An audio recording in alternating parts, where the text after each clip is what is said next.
Let's do the iron cross with squat using dumbbells. This exercise primarily targets the shoulders and legs, engaging your glutes, quads, hamstrings, and deltoids, while also working the core for stability. Start by standing with feet shoulder width apart, arms extended out at shoulder height, holding the dumbbells. Keep your body tall and core tight. Lower into a squat, keeping your chest up and knees aligned with your toes. As you squat, swing your arms inward so the dumbbells come over your knees. When rising, return your arms to the starting position, fully extended out. Focus on controlling your movements to ensure good form.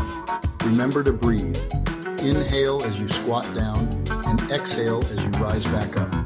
This combination of movements is great for building strength and improving mobility, so keep your core engaged throughout.